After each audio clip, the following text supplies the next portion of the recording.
Pare, tignan mo. Parang may kakaiba sa mga ibon ah. Aba, oo nga no.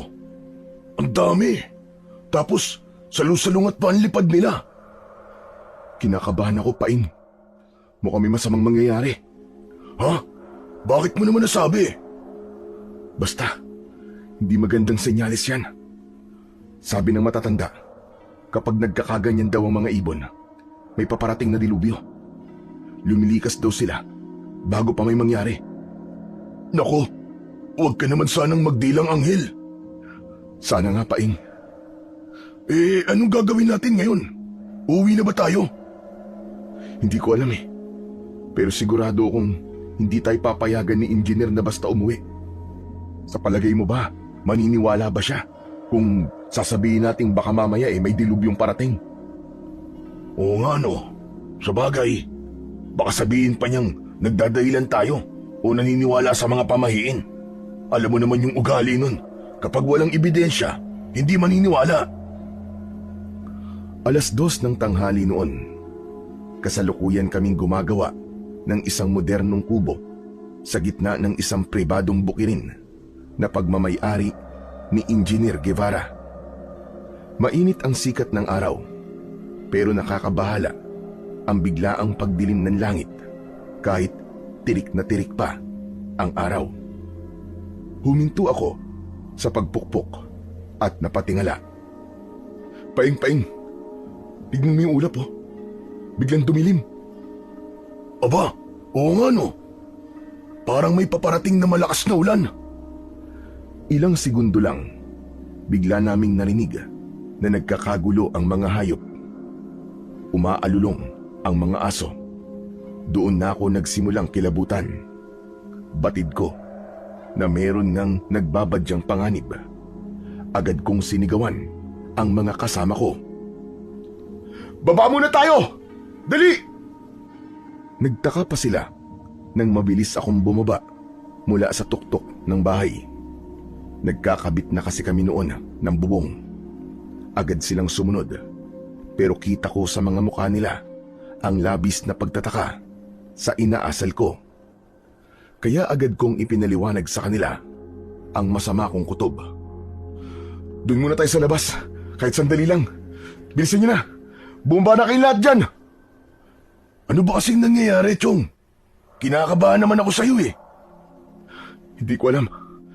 Basta masama ang kutob ko. Sigurado akong may paparating na panganib. Kahit naguguluhan pa ang mga kasama ko, agad silang sumunod sa akin. Lumayo kami ng konti sa bahay. Ilang sandali pa, nakarinig kami ng isang mahinang pag-ugong. Tapos, biglang yumanig ang lupa. Gumalaw ang mga poste, ang mga puno at lahat sa paligid. Halos matumba kami sa lakas ng pag-uga. Nagsigawan ang ilan sa takot. Pare, ang lakas! Diyos ko po! Magdasal tayo mga kasama! Dali, magdasal tayo! Lalo pang lumakas ang lindol.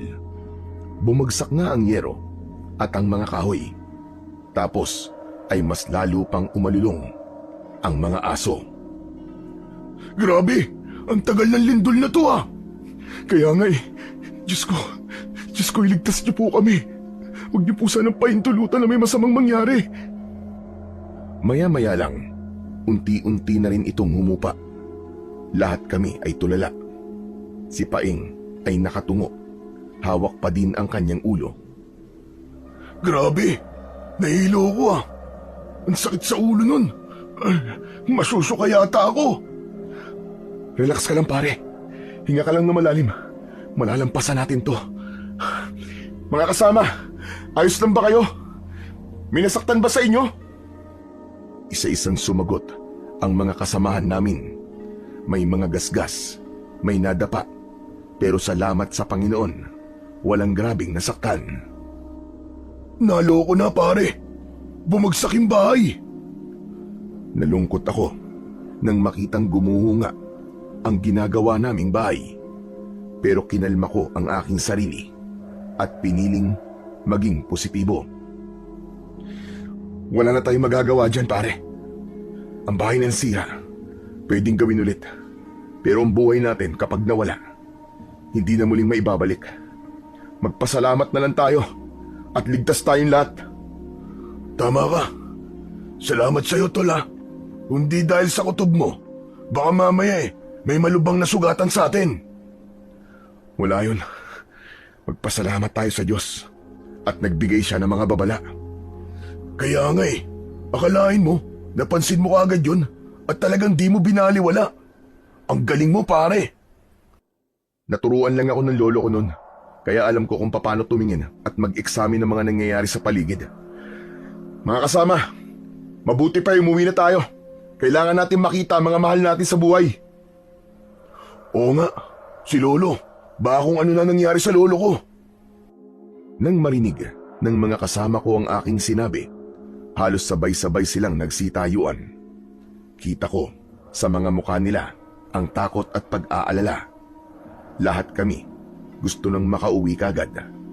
Mabilis naming inayos ang mga gamit namin at saka nagsimulang maglakad pauwi. Pagdating namin sa baryo, halos takbuhin na namin ni Paing ang daan papunta sa aming mga bahay. Agad na nakita ni Paing ang kanyang lolo. Sinalubong siya nito at mahigpit na niyakap. Hinanap ko ang asawa at mga anak ko sa kumpulan ng mga tao sa labas, pero hindi ko sila nakita. Kinabahan na ako sa mga oras na yon. Naglakad pa ako ng konti hanggang sa makita ko na ang bahay ko.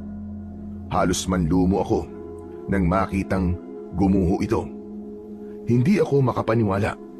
Biglang nanlamig ang buong katawan ko. Marta! Marta, nasan kayo? Marta! Diyos ko, huwag naman sana. Marta! Paulit-ulit kong tinatawag ang pangalan ng aking asawa. Tumakbo ako palibot doon at sinimulang alisin ang ilang bumagsak na bato at kahoy. Gamit lamang ang aking mga kamay. Nanginginig ako habang ginagawa yon. Sumagot kayo! Marta, nandito na ako! Marta! Mahal, nasan ba kayo? Marta! Nagpatuloy ako sa aking ginagawa. Ang mga kapitbahay namin, lumapit na din sila. Si Paing, tinulungan akong magtanggal ng mga kahoy. Maya-maya pa ay may narinig akong sumisigaw at umiiyak. Nakita kong palapit sa akin ang aking biyanan na babae. Ang anak ko! Roldan! Nasaan si Marta? Diyos ko! Ang anak ko! Tumayo ako at nilapitan siya. Napansin ko kasing nag-hysterical na siya at natakot akong baka atakihin ito sa puso. Pero ang pagmamalasakit kong yun ay nasuklian ng isang malakas na sampal. Nasaan ang anak ko? Nasaan si Marta, Roldan? Nasaan ang anak ko? Inay, hindi ko po alam. Kararating ko lang po, galing po ako sa trabaho eh. Nung lumindol po, agad po kaming umuwi. Walang kasama ang mag-ina mo. Kung ganun, nandyan sila. Nandyan sila. Hindi pwede, Roldan. Hindi pwedeng mamatay ang anak ko. Bakit mo sila pinabayaan? Bakit, Roldan? Bakit? Sandali lang po, Aling Mercy. Huminahon po muna kayo. Wala akong may gusto sa nangyari. Walang may gusto? Ang sabihin mo, inutil itong kaibigan mo. Naturing ang sikat na karpintero, pero sariling bahay hindi maayos. Nay, tingnan mo ngayon ang mag-ina mo. Nadaganda ng bahay na ikaw mismo ang gumawa. Buisit ka. Buisit ka, Roldan. Ikaw na lang sana ang namatay. Tama na ho, Aling Mercy. Huwag kang makialam dito, Paeng. Lumayo ka sa akin. At ikaw naman, Roldan. Matagal ko nang sinasabi sa'yo na lumipat na lang muna kayo sa bahay para palaging may kasama ang asawa mong bagong panganak. Pero anong sagot mo sa akin? Ayaw mo. Ayaw mo, di ba? Kasi masyado kang mayabang. Mataas ang ihi mo kahit hindi naman dapat. Tignan mo. Tignan mo ngayon ang nangyari. Ang anak ko! Tama na po, Nay. Tama na po. Walang iya ka! Wala kang silbi! Pinatay mo ang anak ko! Kung alam ko lang na ganito ang mangyayari, sana noon pa. Tinutulang ko ng kasal niyo! Wala kang kwentang lalaki! Hindi ako makapagsalita. Para akong binuhusan ng malamig na tubig habang patuloy na nagsisisigaw si Nanay Mercy. Ramdam ko lahat ng mga sinasabi niya. Para akong paulit-ulit na sinasaksak ng kutsilyo sa dibdib. Gusto kong sumagot. Gusto kong magpaliwanag, pero walang boses na lumalabas. Nakatingin lang ako sa kanya. Hindi ko alam kung saan ko kukunin ang lakas. Gusto kong magalit, pero alam kong tama naman lahat ng mga sinasabi niya sa akin. Parang ako nga talaga ang may kasalanan ng lahat. Kaya naman, hinayaan ko lang siyang ilabas lahat ng sama ng loob niya. Tinanggap ko ang mga masasakit na salita at pananakit. Sana, hindi ka nalang dumating sa buhay ng anak ko, hayop ka. Isa kang sumpa. Mamatay ka na rin sana! Mamatay ka na! Tumingin ako sa kanya. Nanginginig ang mga kamay ko. Gusto kong yakapin si Nanay Mercy. Gusto kong sabihin sa kanya na hindi ko ginusto ang pangyayaring yon. Pero bago ko pa magawa, bigla siyang natigilan. Nakita kong bigla siyang namutla, tapos ay tumigil ang kanyang paghinga. Napahawak siya sa kanyang dibdib, tapos ay biglang babagsak sana. Agad ko namang siyang nasalo at inalalayan ang kanyang ulo bago pa mapaiga sa lupa. Nay! Nanay Mercy! Nay! Tulong! Tulungan niyo kami! Agad na lumapit ang mga kapitbahay namin. Tinulungan nilang buhatin si Nanay Mercy at inilayo na sa akin. Pare, tibayan mo lang ang loob mo ha. Halika na, pagtulungan nating hanapin ang mag-iina mo. Parang di ko kaya, Paing. Kayanin mo, pare. Para sa mga anak at asawa mo. Sa sinabing yun ni Paing, para akong nagising bigla. Ipinagpatuloy ko ang pag-alis ng mga bato, yero at kahoy na nagiba. Umasa pa rin ako na baka sakali may buhay pa sa kanila. Pero bigla akong natigilan nang may makita akong kamay. Maputla na ito at malamig. Hindi. Hindi maaari ito. Marta! Agad na lumapit sa akin si Paing. Pareho kaming umiiyak habang binubuhat yung mabibigat na kahoy at simento hanggang sa nailabas namin si Marta at ang anak ko na yakap-yakap niya. Nakatihaya siya. Puno ng alikabok at dugo ang kanyang muka. Ang buhok niya ay nakadikit na sa balat dahil sa dugo. May malaking sugat siya sa noo at yung braso niya ay baluktot. Lumuhod ako sa tabi niya. Dahan-dahan kong hinawakan ang pisngi niya. Marta! Marta, asawa ko, gumising ka, pakiusap! Marta! Hindi siya sumagot. Patay na ang asawa ko. Sa mga oras na yon, hindi ko alam kung ano ang iisipin ko. Hindi ako makahinga. Ang sakit. Napakasakit. Napailing ako. Ayaw kong tanggapin. Tinapik ko siya sa pisngi. Inalog ko siya. Umaasang gagalaw siya kahit konti. Pero wala na. Marta, wag mo naman akong iwan, oh. Marta! Marta, hindi ko kaya. Parang awa mo na gumising ka, Marta. Diyos ko. Marta! Marta! Pare. Tama na. Wala na siya, pare. Wala na si Maring Marta. Bakit siya pa? Bakit? Bakit hindi na lang ako namatay? Niyakap ko ng maigpit si Marta habang tumutulo ang luha ko sa mata. Hindi ko na inisip yung alikabok at yung dugo. Wala akong pakialam. Patawarin mo ako. Patawad kung hindi ko kayo nailigtas, Marta. Patawad kung hindi ko kayo naprotektahan. Patawarin mo ko. Mas lalo akong napaiyak.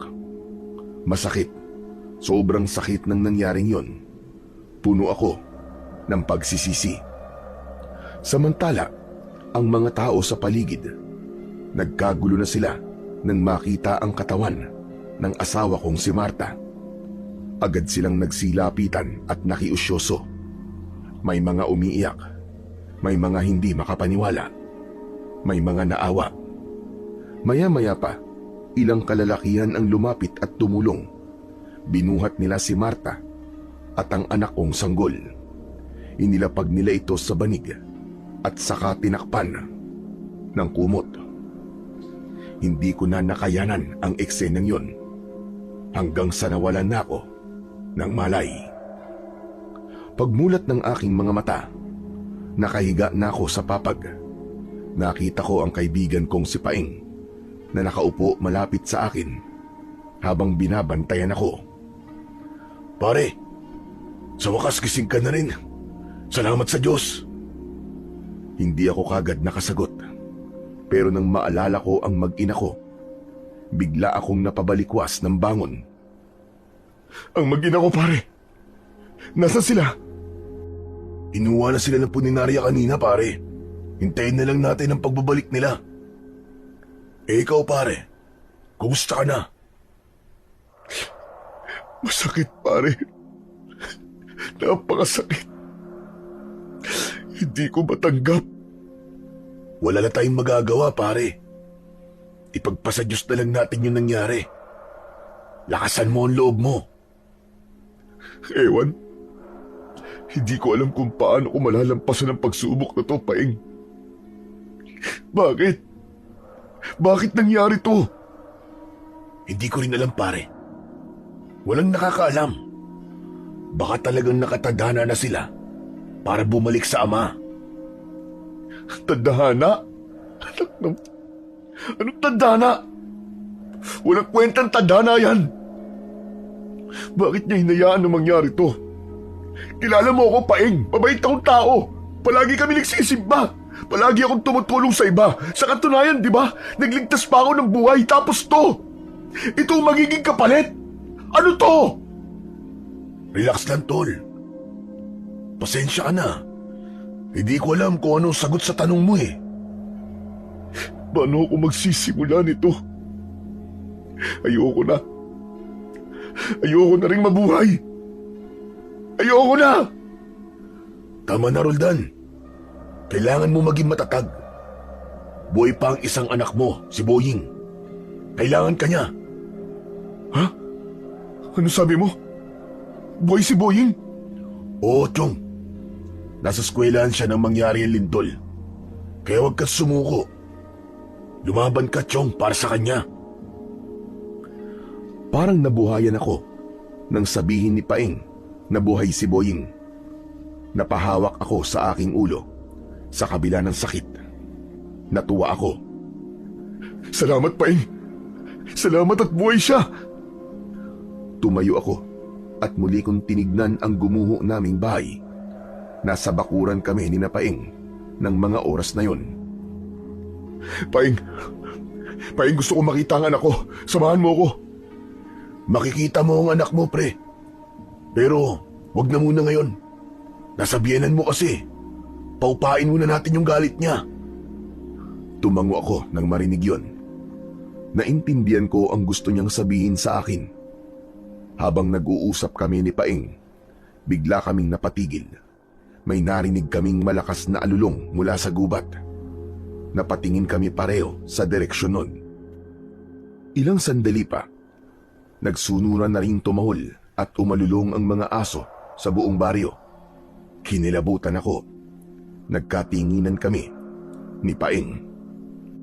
Teka, ano yun, pare? Napatayo si Paing. Ang mga aso ay hindi humihinto sa pag-alulong. Paing, hindi ba't yung bahagi ng gubat na yan ay sinasabi nila noong may mga halimaw? Natatandaan mo ba yung kwento na yun nung mga bata pa tayo? Oo, pare. Madalas na ikwento sa akin ng lolo ko yan eh. Sa palagay mo, may nangyayari kayang kakaiba sa gubat? Hindi ko alam. Pero sa tingin ko hindi normal yung nangyayari ngayon. Tignan mo mga aso pare. Parang natatakot sila. Matapos sabihin yon ni Paing, ang mga aso biglang nagsitakbuhan. May ilan pang humuni na parabang nasaktan.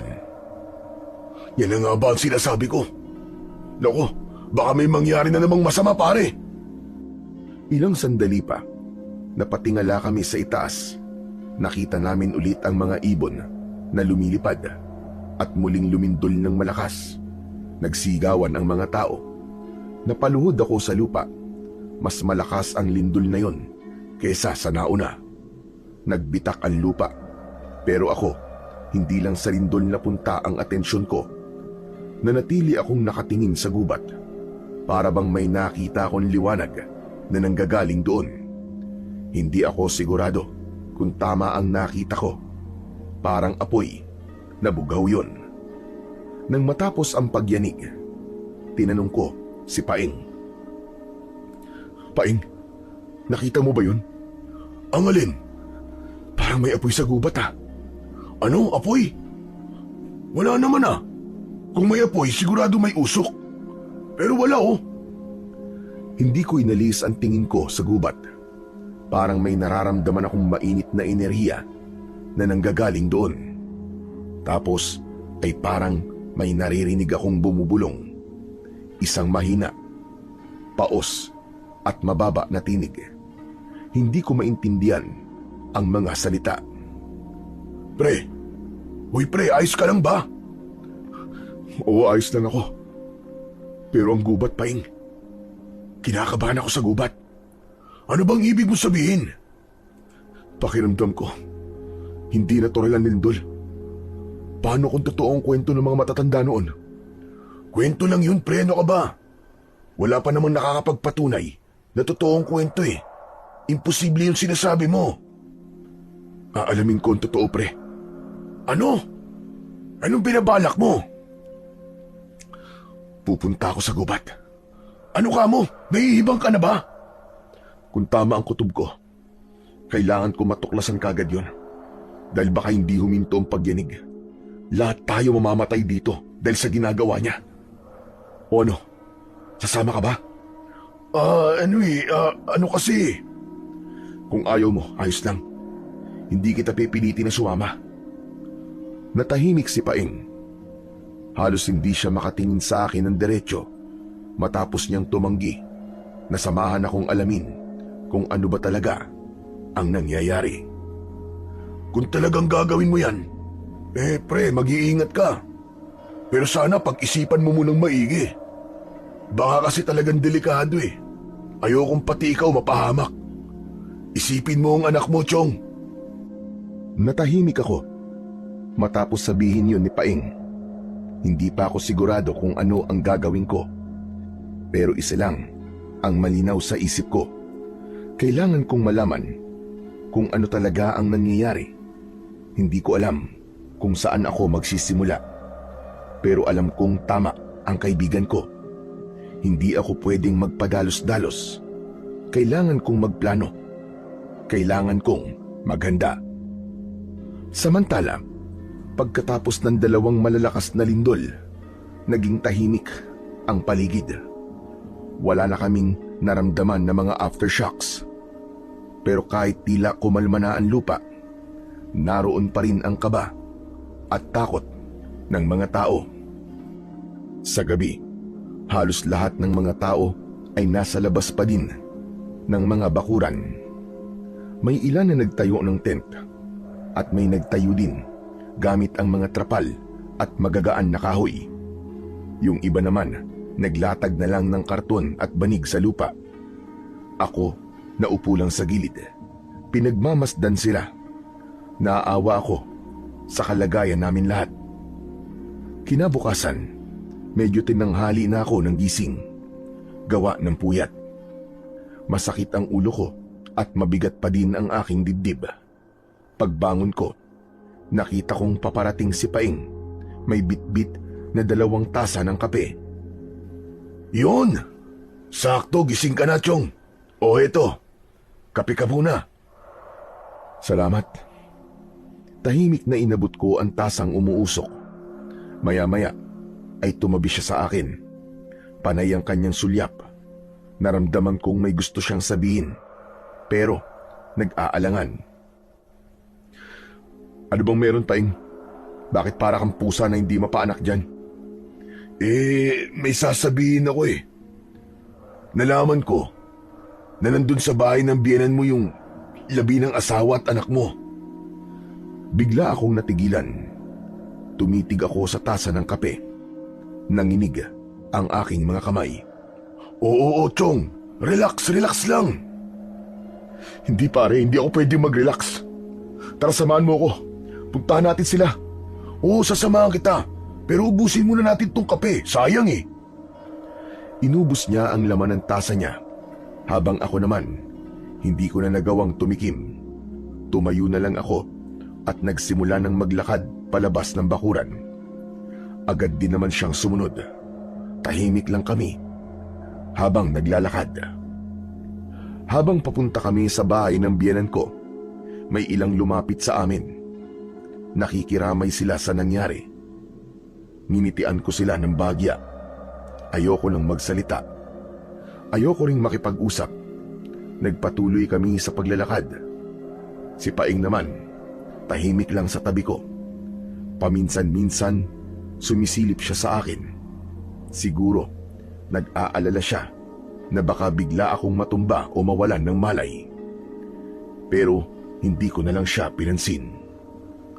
Pagdating namin doon, madami ng tao. May ilang mga kamag-anak na nakaupo sa gilid. Nasa labas ng bahay yun lamay. Nagkabit sila ng trapal. Dahan-dahan akong lumapit. Nakita ko si Marta. Nakita kong puting-puti ang suot niyang bestida.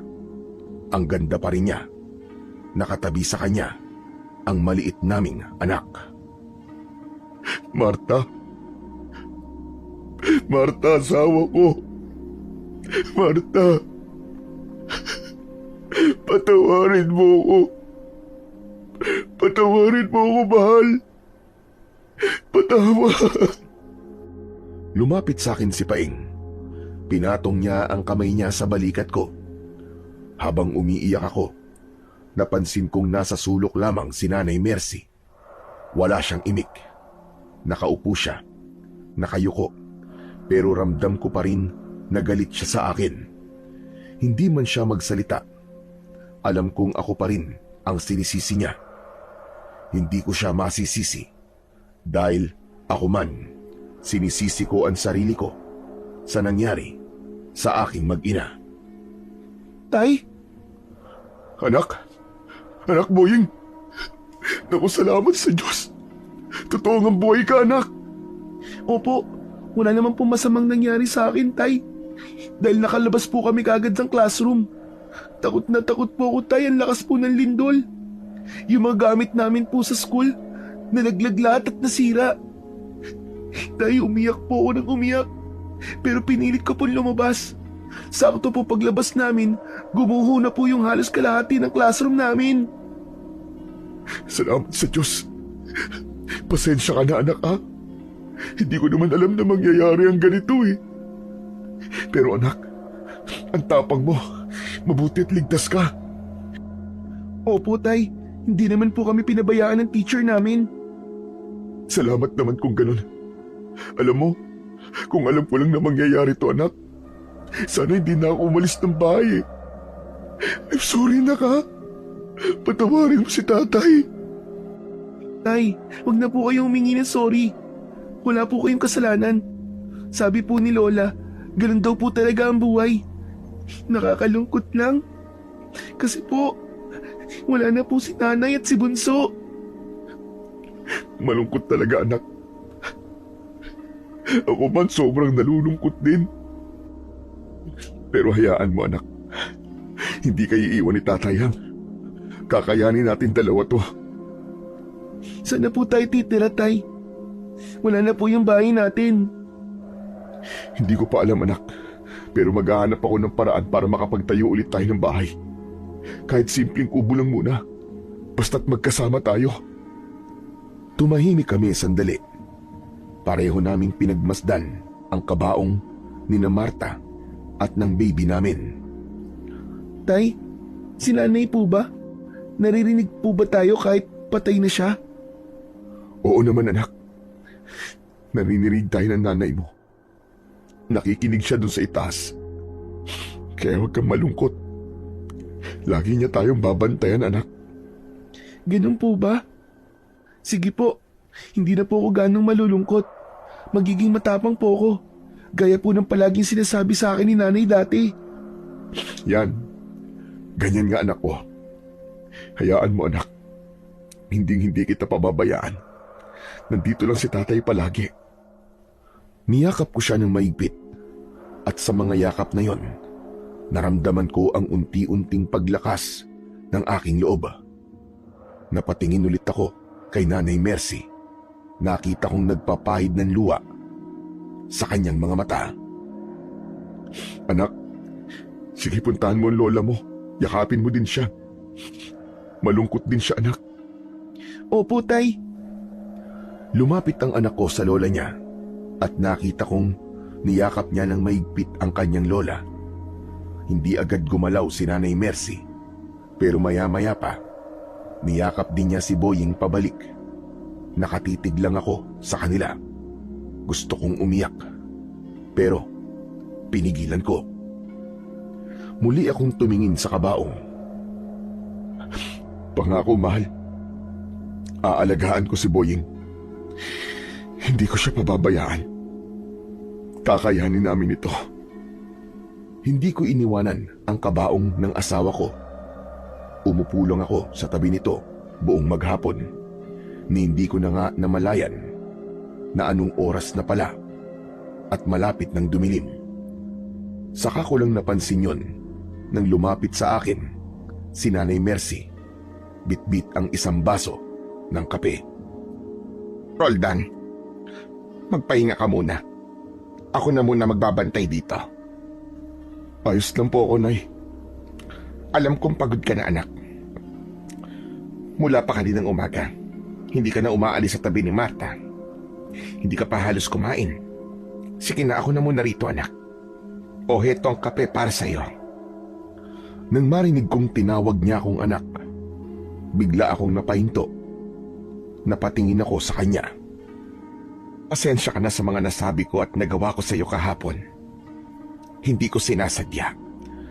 Nadala lang ako ng galit ko. Sakit at pag-aalala. Naiintindihan ko naman po kayo, Nay. Wala po kayong dapat na ihingi ng tawad sa akin. Ako pa nga po dapat na humingi ng pasensya. Kasi hindi ko po sila nailigtas. Umiling siya at hinawakan ang kamay ko. Mainit ang palad niya, pero nanginginig. Wala kang kasalanan. Wala. Hindi mo to ginusto. Alam kong mahal na mahal mo si Marta at ang anak mo. Pasensya ka na talaga. Sige po, Nay. Salamat po. Pamilya pa rin tayo, Roldan. Kakayanin natin ito ng magkakasama. Hindi ko na napigilan ang luha ko ng mga sandaling yon. Salamat po. Kahit papano po gumaan po ang loob ko, Nay. Hayaan niyo po. Babawi po ako. Lalong-lalo na po kay Boying. Gagawin ko po ang lahat para maprotektan siya. Para mabigyan siya ng maayos na buhay. Tumango ang biyenan ko. Kumuha siya ng panyo sa kanyang bulsa.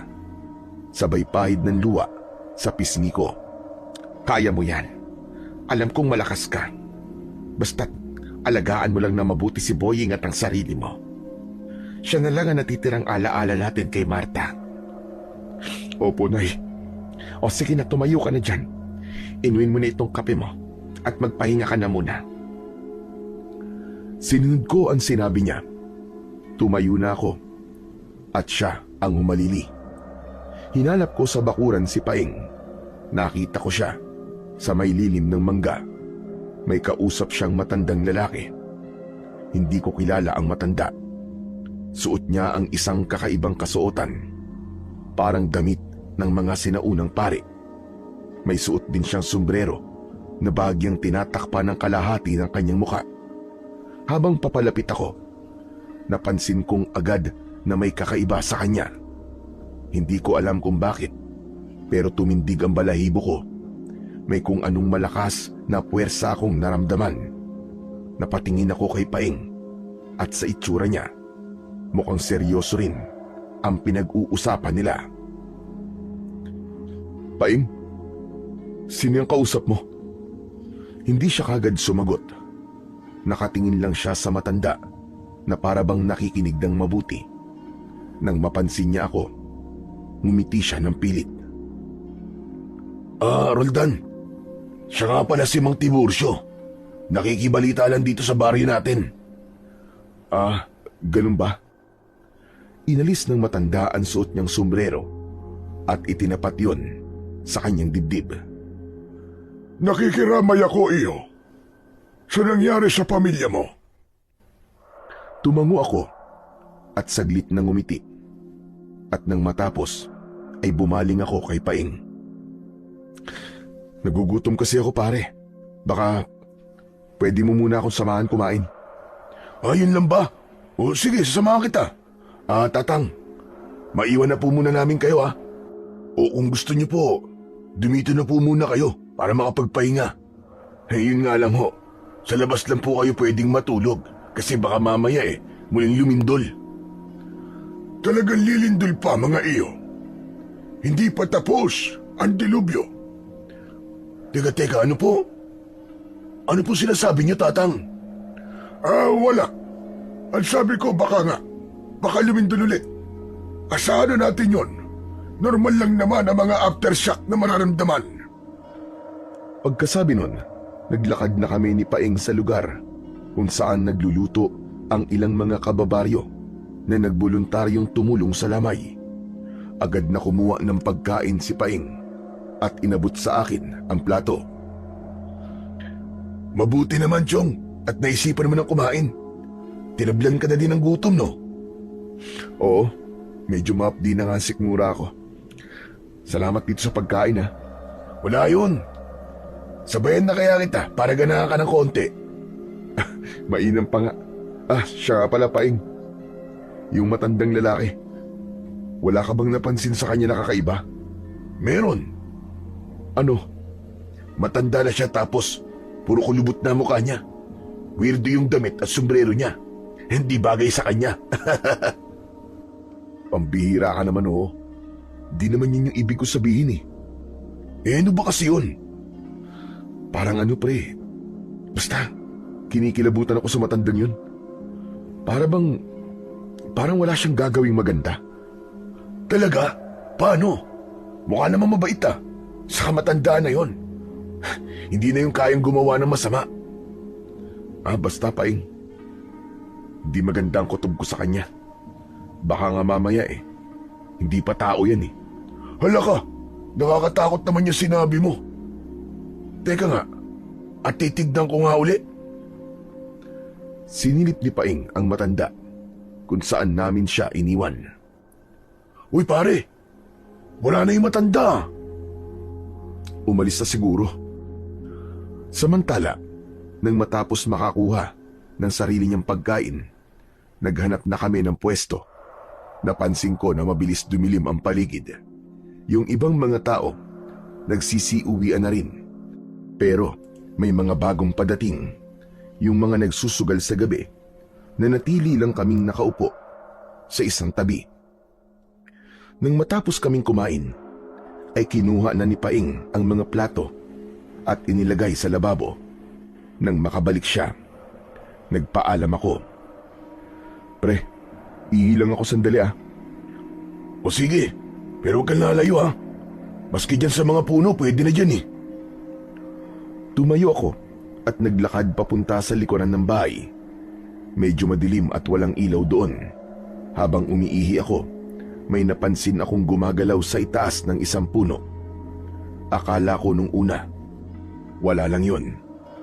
Pero nang tinignan kong mabuti, Napansin kong may malaking ibon. Yung mga mata niya, parang nagbabaga.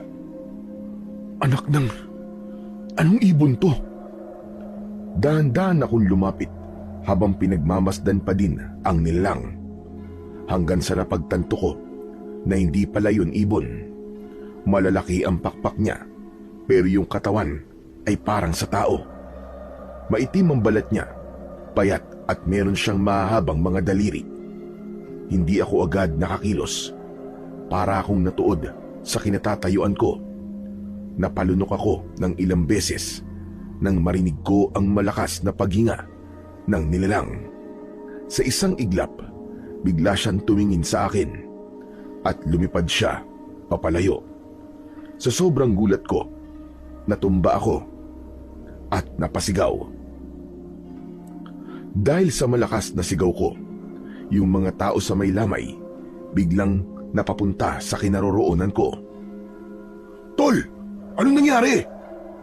Hindi ako kagad nakasagot. Takot na takot ako ng mga sandaling yon. Nanginginig ang tuhod ko. Inabot ni Paing ang mga kamay ko at inalalayan niya akong tumayo. Tol, may nakita ko. May nilalang sa puno. Parang tao na may pakpak. Aswang? May aswang dito? Sigurado ka ba sa sinasabi mo, Tol? Hindi pa man ako nakakasagot ay sumabad na ang ibang tao. Napansin din daw nila yon, yung malakas na pagaspas ng pakpak. Naniwala sila na meron nga akong nakita. Tapos nagkanya-kanya na sila ng kwentuhan tungkol sa mga kababalagang nangyari dati sa baryo namin. Kalma ka lang muna, Chong. Bakit kasi dito pa naisipang umihi? Pwede naman dun sa harap. Dinala na ako ni Paing sa harap ng bahay at pinaupo ako. Kumuha siya ng tubig na maiinom. Oh, pampakawala ng kaba. Ay nako, ikaw talaga ang dami mong nakikita.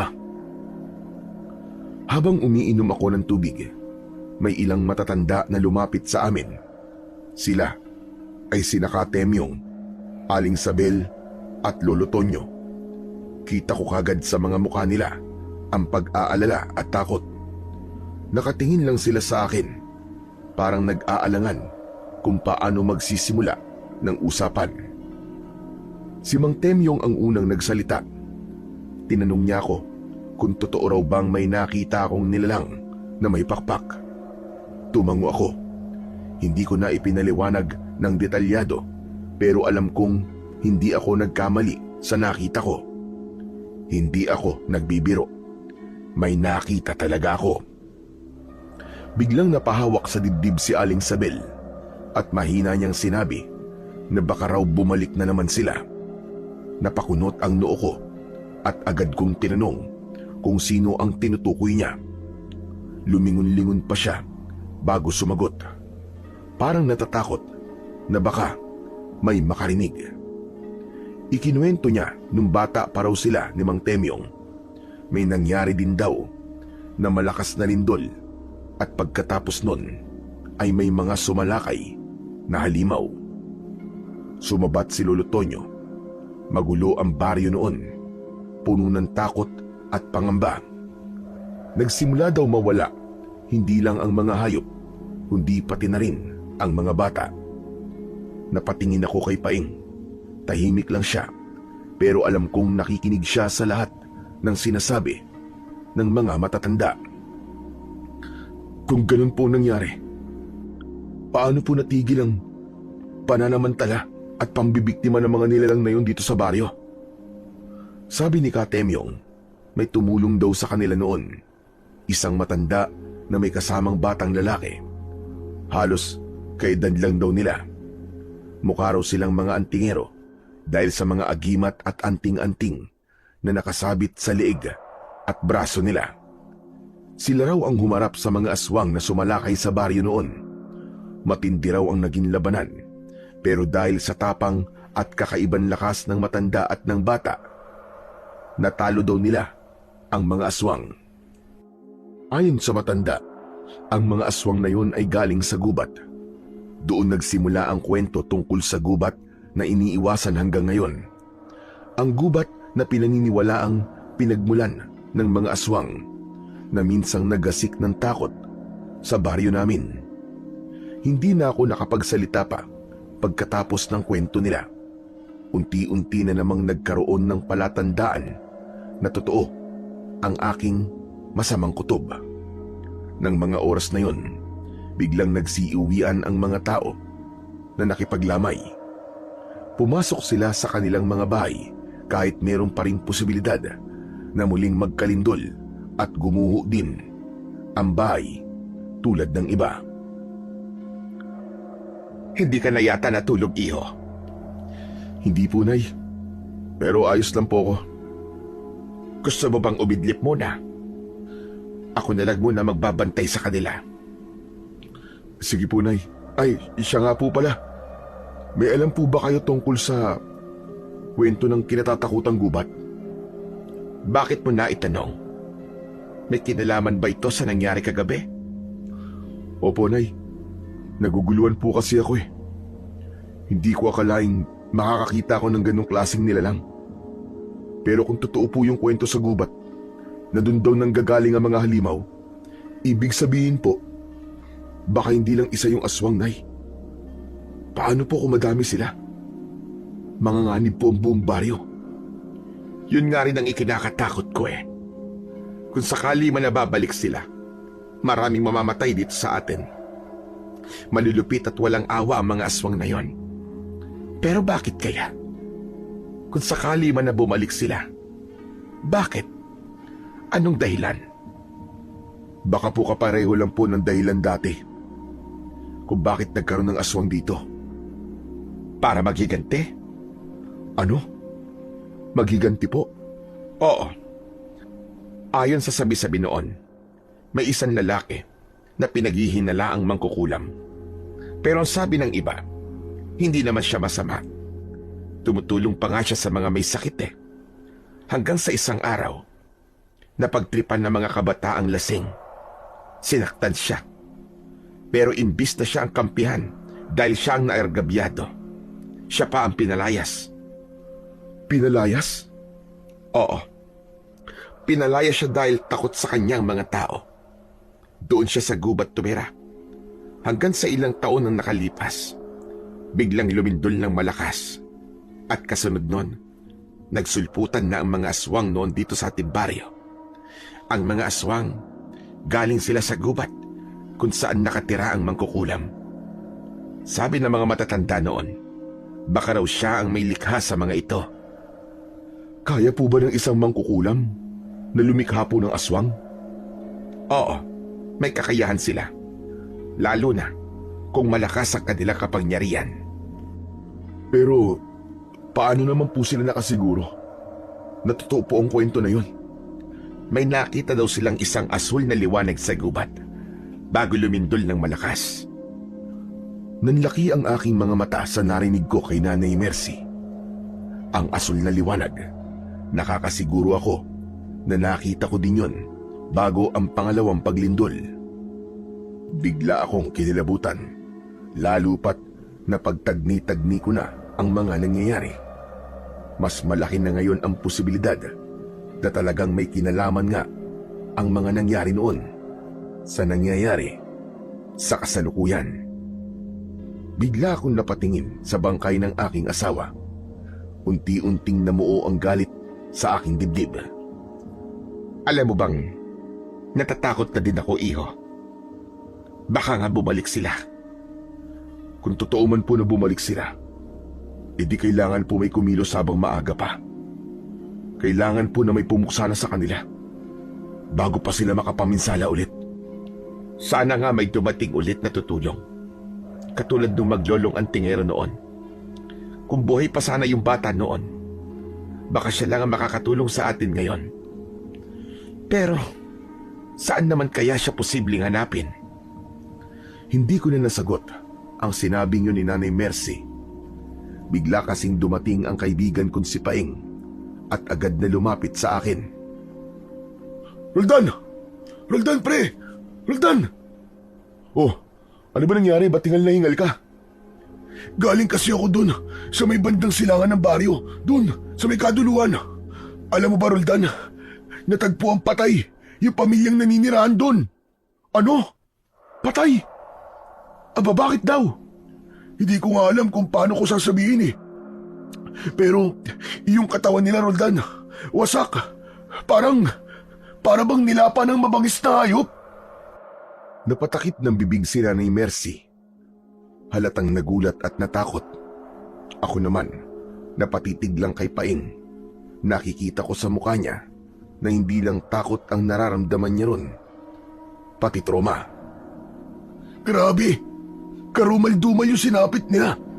Hiniwa yung tiyan tapos wala na yung naman loob. Puro kagat at kalmot sa katawan. Parang pinagpiestahan. Diyos ko, nagsisimula na sila. Sigurado kong aswang. Aswang ang may gawa nun. Yun din po sabi ng mga taga ron eh. Sabi ng mga nakarinig, may malakas daw na pagaspas ng pakpak bago nila marinig yung mga sigaw. Pero walang lumabas dahil po sa takot. Kinabukasan na po nakita yung mga bangkay. Nagsilapitan na din sa amin ang mga kasama namin sa bakuran. At ang ilan sa kanila, naglakad papunta doon. Sumabay sila sa agos ng mga taong gusto ding makita kung ano ang talagang nangyari sa mga katawan. Hindi pwede to. Kailangan may gawin na tayo. Anong gagawin, Roldan? Pupunta ako sa gubat. Kailangan ko makita kung anong meron doon. Hindi ako mapapalagay hanggat hindi ko nalalaman ang totoo. Ano? Nahihibang ka na ba? Susugod ka doon. Bakit, kaya mo ba? Hindi ko alam kung kaya ko. Pero kung walang kikilos, mauubos tayo dito panigurado. Hindi ko maaatim na maghintay na lang habang unti-unti nila tayong inuubos. Hindi, Chong. Huwag mong gawin yun. Wala kang laban sa kanila. Sabi ng mga tao, marami raw na aswang yun. Wala kang kakayang lumaban sa mga aswang. Kung papasok ka sa gubat, baka hindi ka na makabalik. Paano ang libing ni Marta at ng anak mo? Sige nga, mag-isip-isip ka naman. Napayuko ako. Alam kong tama si Paing. Delikado, pero habang iniisip ko ang nangyari sa pamilya ko at sa pamilyang pinatay ng mga aswang, parang mas lalo akong nagagalit. Gusto kong bigyan ng hustisya ang pagkamatay nila. Kung sakali man na totoong ang mga aswang nga ang dahilan ng paglindol, kailangan nilang pagbayaran ng pagkamatay ng aking mag-ina. Roldan, huwag kang padalos-dalos. Baka mapahamak ka, iho. Pero naiintindihan ko ang nararamdaman mo, Roldan. Sige, gawin mo ang lahat ng gusto mo, pero pwede bang saka mo na lamang gawin yan pagkatapos na lamang ng libing? Tama po kayo. Pasensya na po, Nanay Mercy. Nadadala lang po ako ng labis na emosyon ko. Pero sige, susundin ko po kayo. Pero pagkatapos ng libing, aalamin ko po ang totoo. Sige, Chong. Kung yan ang plano mo, sasamahan kita. Talaga? Oo, Chong. Magkasangga tayo, di ba? Sa hirap at ginawa. Ayos. Salamat, pre. Pero sa ngayon, samahan mo muna ako dun. Gusto kong makita yung sinasabi mo. Okay lang ba, Nanay Mercy? Sige, Roldan. Ako na munang bahala dito. Tumango ako at agad kaming nagtungo ni Paing sa pinangyarihan ng krimen. Pagdating namin doon, halos manlumo ako sa nakita kong anyo ng mga bangkay. Totoo ang sinabi ng kaibigan ko. Kalunos-lunos talaga ang sinapit ng mag-anak. Kita mo, Roldan? Kawawa sila, di ba? Hindi ko magawang sumagot sa kanya. Ang atensyon ko kasi ay nakatuon lang sa mga bangkay. Maraming taong nakapaligid, mga osisero at mga kawani ng barangay. Ang balat ng mga biktima ay maputlang-maputla na, halos nagkulay abo. May malalalim na kagat sa leeg at dibdib at ang ilan ay may bakas ng matatalas na kuko. Totoo nga, hindi ito gawa ng tao o ng ordinaryong hayop. May kutob ako, Paing, na may masama talagang nangyayari at masusundan pa to. Hoy, huwag mo naman sabihin yun dito. Baka mamaya may makarinig sa'yo. Magpanik pa ang mga tao eh. Saka, huwag ka na muna nagsasalita ng mga ganyan-ganyan. Pambihira ka, natatakot ako sa'yo eh. Anong ibig mo sabihin?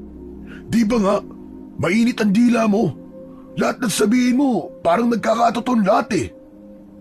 Di naman palagi ah. Anong hindi palagi? Madalas nga eh. Alam mo parang may kakaiba sa'yo, Chong eh. Para kang sinustadamos eh. Nakikita mo kung anong mangyayari. Meron naman talaga eh. Minsan na may nabanggit si Lolo sa akin. Sabi niya, may taglay daw akong kakaibang kakayahan. Malakas daw ang pakiramdam ko. Ang tawag niya daw doon, Sixth Sense. Ano? Sixth Sense? Ano naman yun? May kakayahan daw akong makaramdam o makakita ng mga bagay na hindi nakikita o naririnig ng karaniwang tao. Ganun pala yun? Parang third eye ano? Oo, parang ganun na nga. Pero yung Sixth Sense kasi, base lang palagi yun sa kutob.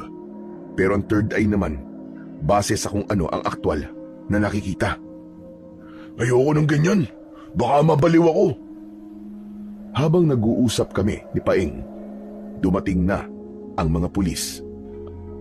Tinakpan na nila ang mga bangkay at nilagyan na ng kordon ng paligid. Pinatabi na rin ang lahat ng mga nakikiusyoso. Tara na, bumalik na tayo, tol. Tumango siya at sabay kaming naglakad pauwi. Ilang minuto lang ay biglang may narinig akong matinis na tunog. Parang sigaw ng babae. Sabay kaming napahinto ni Paing. Narinig mo yun? Oo, narinig ko. May sumigaw. Napatingin kami sa direksyon ng gubat. Nagmasid kami at nakiramdam. Pero hindi na nasundan pa ang sigaw na narinig namin. Tara tol, tignan natin. Naku, wag na. Delikado yan eh. Pero baka may nasasaktan dun eh. Hindi pwede, tol. Paano kung patibong yan? Ganyan ang ginagawa ng mga aswang. Ginagaya nila ang boses ng tao para makapambiktima. Napatingin ako sa kanya. Totoo ang sinabi niya, pero hindi ko rin kayang baliwalain ang narinig kong sigaw. Ilang sandali pa, muli naming narinig ang malakas na sigaw. Humihingi na ito ng tulong. Hindi ko na napigilan ang aking sarili. Tumakbo na ako, papasok sa gubat. Roldan! Hoy! Ano ba? Bumalik ka dito! Roldan! Hindi ako nakinig kay Paing. Hindi ko na siya nilingon. Madilim at masukal ang daan sa loob, pero hindi ko ininda yun. Ang tanging nasa isip ko ng mga sandaling yon ay baka may taong kailangan ng tulong. Ilang sandali pa, naramdaman kong parang may nakasunod na sa akin. Ngunit paglingon ko, wala namang tao. Paing? Tol, ikaw ba yan? Nananakot ka na naman oh. Paing, tigilan mo yan ha. Di ka nakakatuwa. Pero walang sumagot sa akin. Alam kong may tao. Ramdam ko ang presensya niya. Dali-dali akong naglakad ng mabilis. Pero habang binibilisan ko, parang ganun din ang ginawa niya. Narinig ko ang kaluskos ng paa niya.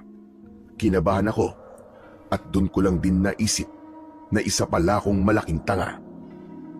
Sumugod ako sa gubat na wala man lang dalang anumang sandata. Gusto kong umatras, pero huli na. Huminga ako ng malalim at naghanap ako ng pwedeng gamitin. Doon ko nakita yung isang sanga ng puno na naputol. Dali-dali kong hinatak yun at tinanggal sa pagkakasabit. Pwede na siguro to. Hinawakan ko yun ng maigpit na parabang sibat. Pinakinggan ko mabuti ang paligid. Tahimik na. Wala na ang mga kaluskos. Pero akala ko lang pala yun. Dahil nakakailang hakbang pa lang ako, ay bigla ko na namang narinig ang sumusunod sa akin. Naasar ako sa ginagawa niya. Pakiramdam ko kasi ay pinaglalaruan ako. Kung sino man siya, diretso akong naglakad patungo sa tunog. Sino ka? Magpakita ka sa akin! Hindi ako natatakot sa'yo! Magpakita ka! Unti-unti na akong nilamon ng matinding kaba ng mga oras na yon. Muli kong narinig ang kaluskos. Mas malapit na. Humakbang ako ng dahan-dahan hanggang sa may anino akong nakita sa likod ng isang puno. Mabilis kong iniamba ang sanga at doon ko siya nakita. Ang matandang lalaki, nakausap ni Paeng. Teka, ikaw yung... Nakatingin lang siya sa akin. Walang emosyon ang kanyang muka. Bumba ang tingin niya sa hawak kong sanga at nakita kong ngumisi siya, sabay iling. Susugod ka dito sa gubat na yan lang ang hawak-hawak mo sa data. Ano bang pakialam mo? Tsaka sino ka ba? Bakit mo ako sinusundan, ha? Isa ka ba sa kanila? O baka ikaw yung mangkukulam na kinikwento nila? Mukha ba akong mangkukulam? Oo naman. Humakbang palapit sa akin ang matandang lalaki. Napansin kong malalim ang kanyang mga titig. Hanggang sa napaatras ako. Teka, hanggang dyan ka na lang. Huwag ka lalapit. Mapipilitan akong saktan ka, sige. Bakit hindi mo gawin? Sa tingin mo ba, ay natatakot ako sa hawak mo? Nanindig ang balahibo ko sa aking narinig. Lalo pa nang makita ko siyang muling ngumisi. Hindi ka dapat pumasok dito. At bakit, ha? Ano bang meron dito? Totoo bang dito namumugad ang mga aswang? Oo. Malapit na dito ang pugad nila. Kaya umatras ka na. Umuwi ka na sa inyo. Hindi ka dapat nandito. Kung ganun, ay tama nga ang kutob ko.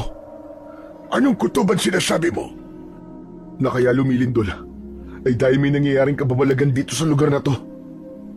Tama ka. Kaya nga delikado dito. Hindi ito para sa mga katulad mo. Umalis ka na. Sandali. Kung ganun, hindi ka kaaway? Bakit? Mukha ba akong kaaway? Napatitig ako sa matanda. Tama, matanda na nga siya. Pero matikas pa rin ang kanyang pangangatawan. May hawak siyang isang martilyo sa kanang kamay. Iyo, seryoso ako. Kailangan mo nang umalis dito. Pasensya na po, Tatang. Pero hindi ko po magagawa yun. Alam ko po ang dahilan kung bakit ako nandito. At paninindigan ko po yun. Kailangan kong malaman ang totoo. Kung natural ba talaga ang lindol o may ibang dahilan. Hindi ako tatahimik hanggat hindi ko nalalaman ang sagot. Dahil kung totoo ngang may kinalaman ng mga nilalang na yun, kailangan kong bigyan ng hustisya ang pagkamatay ng asawa at anak ko. Aba, matigas talaga ang ulo mo, ane. Hindi mo alam ang pinapasok mo, bata. Alam kong delikado, Tatang. Pero may dahilan ako. At hindi ako pwedeng umatras. Umalis ka na. Kapag tumuloy ka pa, baka ako pa mapilitang... Mapilitang ano po? Mapilitan saan?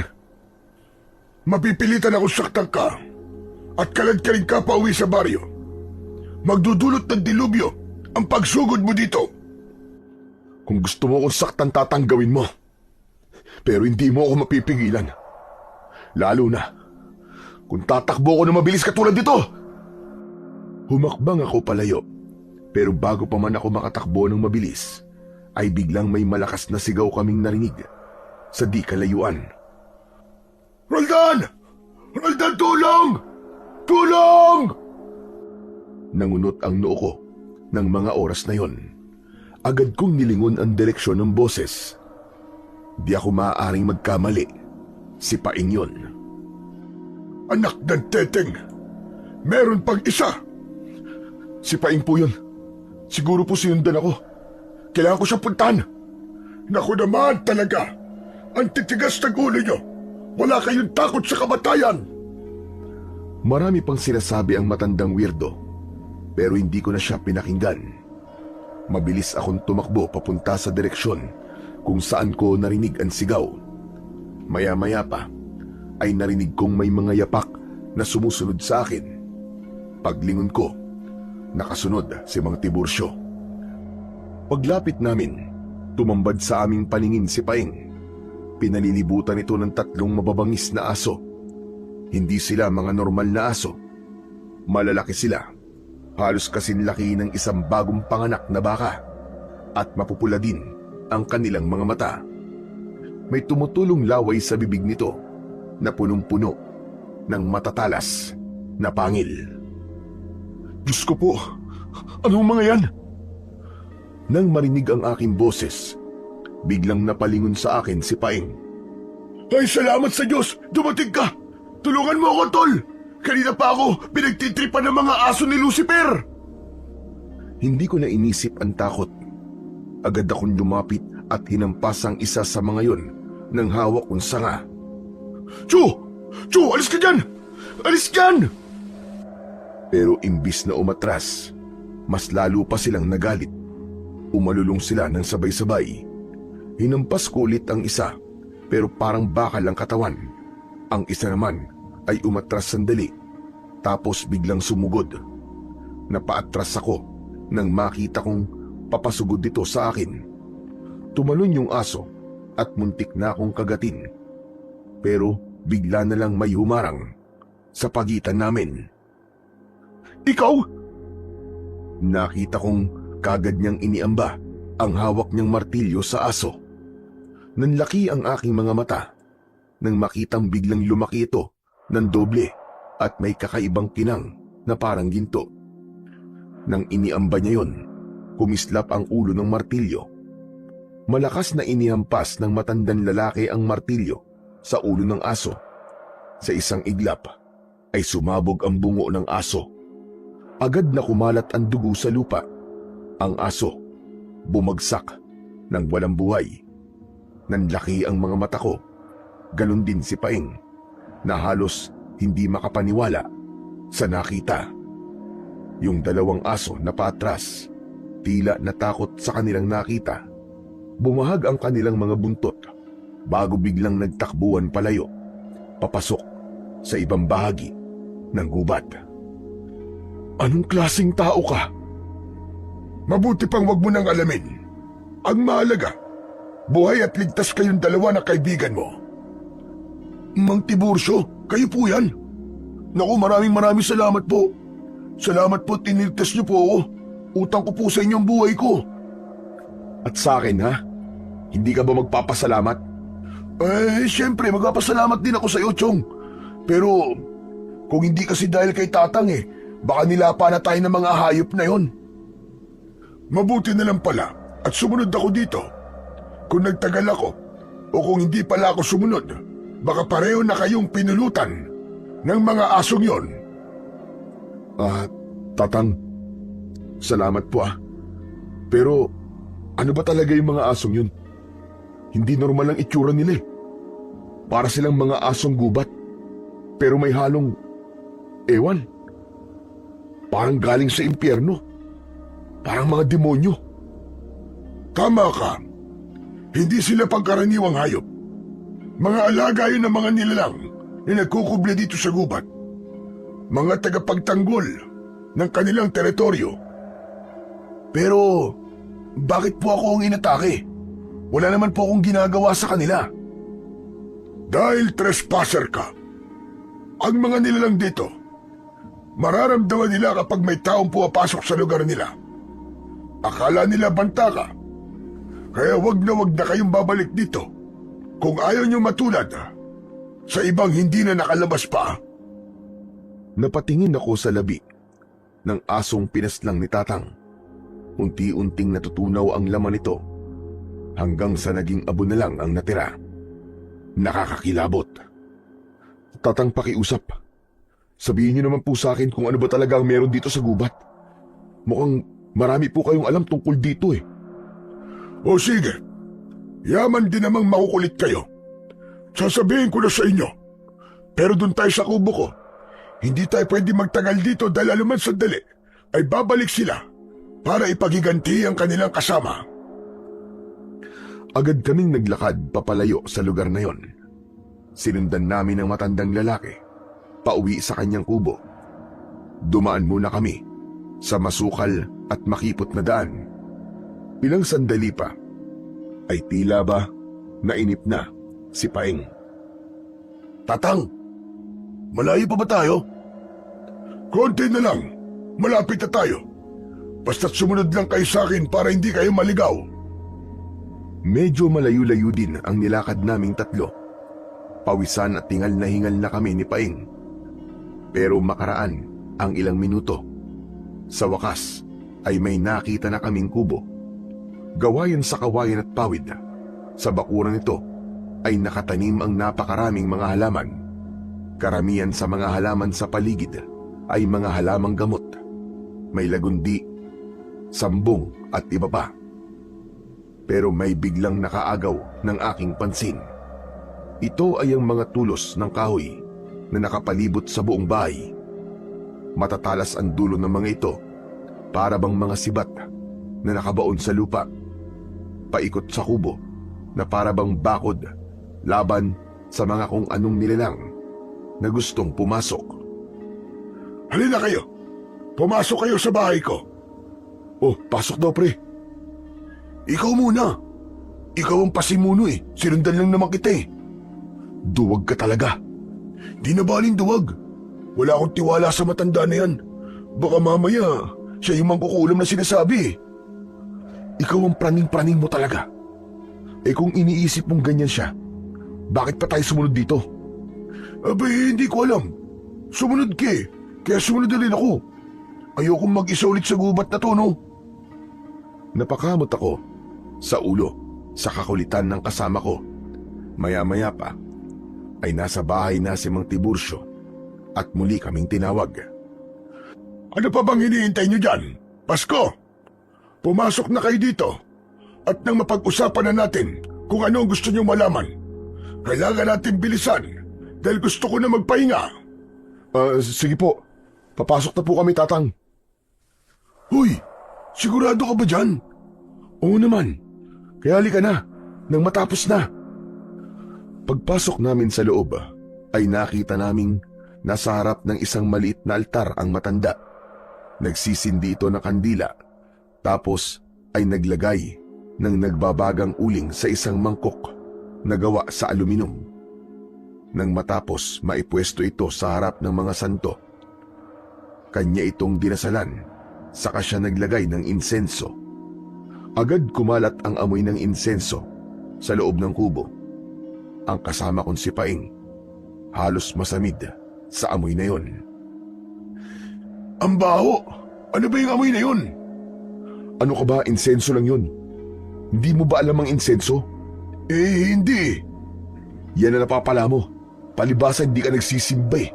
Kaya pati amoy ng insenso hindi mo alam. Tama na, kulitan. Nagsasagawa ko ng ritual para hindi tayo masundan dito ng mga tagabantay at ng mga aswang. Pinaupo niya kami sa saig. Agad naman kaming sumunod ni Paeng.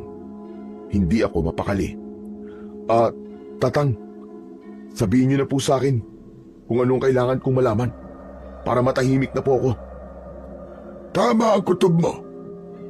Hindi natural ang lindol na yon. May ritual na ginagawa dito bago naganap ang pagyanig. Ano? Ritual? Anong klaseng ritual? Isang uri ng pagtawag at pagbuhay muli sa mga patay. Ano? Patay? Oo. May matandang lalaki na nagsasagawa ng ritual dito. Siya ay si Luciano. Luciano? Teka. Parang pamilyar sa akin ang pangalan na yan ah. Saan ko nga ba narinig yun? Si Luciano, isang makapangyarihang mangkukulam. Ayun, naalala ko na. Oo, tama ka, Mang Tiburcio. Siya yung bata. Yung anak ng dating mangkukulam na binugbog at pinalayas doon sa baryo. Luciano nga pala ang pangalan nun. Yun ang kwento sa akin ng lolo ko eh. Siya ba, Tatang? Kung ganun, totoo lahat ng mga kwento. Hindi lang pala gawa-gawa. Totoo ang sinabi ni Nanay Mercy. Kung ganun, nauulit lang ang nangyari noon. Ipinagpapatuloy ng matandang yun ang masamang gawain ng kanyang ama. Tama ka. Hindi pa tapos ang sumpa noon. Hindi pa siya tapos magiganti. Kaya ibig sabihin, yung lindol, gawa lang ng ritual na yun? Ang pagyanig ay hudyat ng pagbubukas ng lagusan sa ilalim ng lupa. Doon nang gagaling ang mga aswang, mga nilalang na binuhay sa dugo ng mga inaalay. Naku po, nakakakilabot naman yun. At hindi lang yon, nalaman ko din na may mga biyag sila at pita yung mga yon ay ginawa din mga aswang. Kaya kung may nakikita kayong tao na parang kakaiba ang kilos o amoy, baka isa na yon sa kanila. Nakita kong biglang sumingot sa hangin si Paing at nagtagal siya sa harap ko. Pre, parang iba yata ang amoy mo ah. Uy, anong amoy yung sinasabi mo? Amoy maasim eh.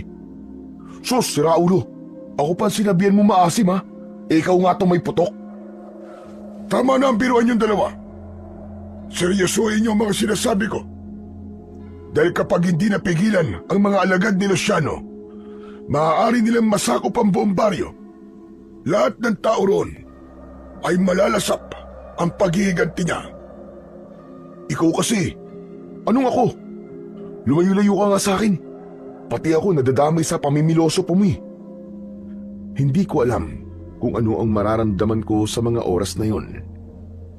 Parang naghalo-halo na galit, lungkot at takot na sabay-sabay kong naramdaman. Natahimik ako. Biglang bumalik sa isip ko ang imahe ng asawa at anak kong namatay sa lindol. Masakit sa akin na malaman ang katotohanan na hindi biktima ng kalamidad ang aking mag-iina, kundi ng kasamaan. Tatang, paano sila mapipigilan? May paraan, pero masyadong delikado, Roldan. Kailangan mahanap mo ang may pakana. Kailangan patayin si Luciano. Kung ganun, tara na. Patayin na natin siya. Hindi ganun kadali. Madami siyang bantay. Marami siyang alagad. Maraming proprotekta sa kanya. Bago ka pa makarating sa kanya, susugurin ka na ng mga alagad niya. Naglakad palayo sa amin ang matanda. Lumapit ito sa altar at umusal ng konting dasal bago bumalik sa amin. May bitbit itong 2 kwintas. Ibinigay niya sa amin ito ni Paing. Heto, isuot yung 2. Proteksyon nyo yan para hindi kayo basta-bastang mabibiktima ng mga aswang. Kapag nakita nilang may suot kayong ganyan, medyo mangingilag silang biktimahin kayo. Teka, sandali. Agimat po ba ito? Tama ka. Agimat ng mga yan, pero hindi naman ganun kalakas. Teka, sino po ba talaga kayo? Mabait ka pala eh. Akala ko kanina ikaw yung mangkukulam eh. Grabe, ang dami niyo pong alam dito sa gubat. Tsaka parang matagal na din po kayo nakatira dito. Lahat ng yon, konektado sa mangkukulam na parating ikinikwento ng mga matatanda sa akin. Hindi ako ang mangkukulam. Pero tama ka. Matagal na akong nakatira dito. Kasama ko dati ang tatay ko na nagbabantay sa lugar na to. Naparito kami noon para pigilan ang mangkukulam. Tinulungan namin ang baryo nung oras na sila ay salakay ng mga aswang. Ano? Kayo yun? Yung mga bayani na tinutukoy nila sa kwento? Talaga? Wow! Hindi ako makapaniwala. Bayani? Hindi kami mga bayani. Ginawa lang namin ang aming tungkulin bilang mga manunugis. Tungkulin namin na puksain ang mga aswang. Pero oo, kami ngayon, kasama ko noon ang tatay ko. Siya ang tunay na mandirigma. Ako, ay tagasunod lang niya. Hindi ko po alam na buhay pa pala kayo. Naku, salamat naman kung ganun. Alam niyo po bang nabanggit po ng biyenan ko na sana po ay muling may makatulong sa amin at kayo po yun. Tutulungan niyo naman po kami ulit, di ba? Huwag kang magpasalamat. Matanda na ako at hindi ko na kayang harapin ang lahat ng mga aswang na yon. Kung ganun ho, hindi niyo po kami tutulungan? Kung lalaban ako, hindi ako nakakasiguro kung magtatagumpay ako. Masyado na ako matanda para makipaglaban. Nakita niyo naman, hindi ko na nga napigilan ang pagbabalik ng mga kampon ni Luciano. At mas malakas pa sila kaysa sa dati. Kung ganun, tutulungan ko po kayo. Hoy, ano sinasabi mo, Chong? Anong tutulungan? Pare, kawawa mga tao sa baryo kung di mapupuksa ang mga aswang. Pero siya na rin na nagsabi na hindi niya na kayang lumaban, na mahina na siya. Nagpapakamatay ka ba? Alam mo, mabuti pa umuwi na tayo. Ayusin na lang natin ang mga bahay natin. Patibayin natin ang mga bintana, bubong at pinto nang di tayo mapasok ng mga aswang. Nagkakamali ka, iyo. Maski bahay na bato pa, ay kayang-kayang pasukin ng mga aswang. Anak ng teteng, lagot na. Bigla akong natahimik, tapos ay napatitig ako sa hawak niya kaninang sandata. Nakalapag ang bagay na yon sa tabi ng mga santo sa kanyang maliit na altar. Anong tinitignan mo? Mantibursyo. Lakas lang ba talaga ng katawan ng kailangan para mapuksa ang mga aswang? Oo, at saka kapangyarihan. Kung ganun ho, bigyan niyo po ako ng kapangyarihan. Ako na lang po ang lalaban sa kanila. Anak ng teteng, oo, nalo ko na. Hindi ganun kadali yun, iyo. Pwede po kung gugustuhin niyo. Ibigay niyo po sa akin yung sandata niyo. Ako po ang haharap sa mga aswang. Anong sandata sinasabi mo? Yung martilyo niyo po na umiilaw. Ipahiram niyo po muna sa akin, Tatang. Anong sabi mo? Nakita mong umiilaw ang aking sandata. Napatigil ako. Parang nagbago ang ekspresyon ni Tatang. Ang dating mahinahon niyang muka ay biglang naging seryoso. Naglakad siya at lumapit sa altar kung saan nakapatong ang martilyong ginamit niya kanina. Kung ganun, ikaw pala ang matagal ko nang hinihintay. Po? Hinihintay? Ano pong ibig niyo sabihin? Matagal ko nang alam na may darating na papalit sa akin. Sinabi sa akin ng aking gabay sa panaginip na darating daw ang isang tagapagmana ng Apo Kidlat, ang banal na martilyo ng mga tagapangalaga. Apo Kidlat? Oo, yan ang tawag dito sa martilyo na to. Ginawa ito ng isang magiting at mahusay na antingero noon. Isang sinaunang antingero na mula sa aming angkan. Pinanday ang sandata na ito habang gumuguhit ng malalakas na kidlat sa langit. Sagrado ito at napuno ng madaming mga malalakas na dasal. Ang ibig niyo pong sabihin ay ako po ang tinutukoy na tagapagmana niyan? Pero bakit po ako? Ang dapat naman talagang maging tagapagmana ay mula din sa aming lahi. Pero dahil ako ang huling sanin lahi sa amin at hindi naman ako nakapag-asawa at nagkaanak, ipapamana ito sa isang taong karapat-dapat, sa isang taong mabuti at may dalisay na puso, at sa isang taong makakakita ng taglay nitong kapangyarihan. Natahimik ako. Hindi ko alam kung ano ang sasabihin ko. Kung kanina ay atat na atat akong mahiram ang kanyang sandata. Hanggang sa bigla na lamang akong nangilabot sa sinabi niya. Si Paeng naman ay nagulat din at napatingin sa akin. Teka, sigurado ho ba kayo, Tatang, diyan po sa mga sinasabi niyo? Oo naman, Paeng. Pero hindi pa ngayon. Kailangan munang tanggapin ni Roldan ang panata. Siya na ang magiging bagong tagapangalaga ng Apo Kidlat. Ano naman pong kapalit, Mantibursyo? Ang kapalit ay ang sarili mong kapayapaan. Wala nang atrasan kapag tinanggap mo ito.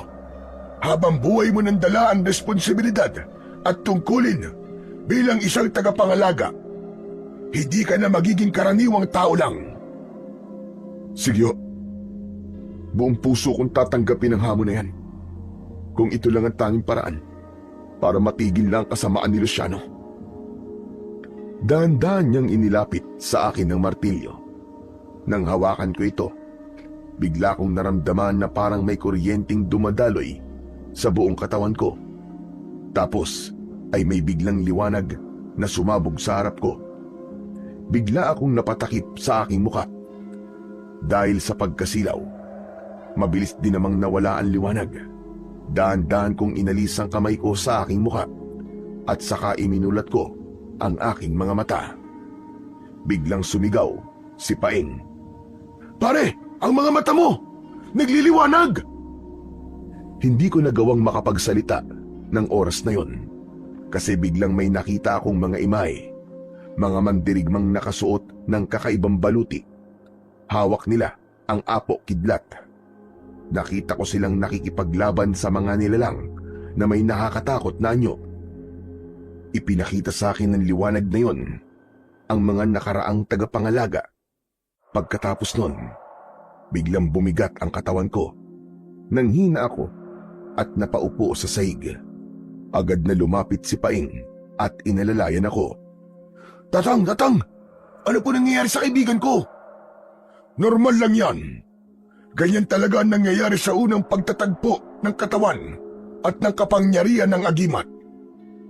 At bago ako mawalan ng malay, narinig ko pang sinabi ng matandang lalaki na handa siyang gawin ng lahat para mabilis na maihanda ako bilang bagong tagapangalaga bago pa mahuli ang lahat sa baryo.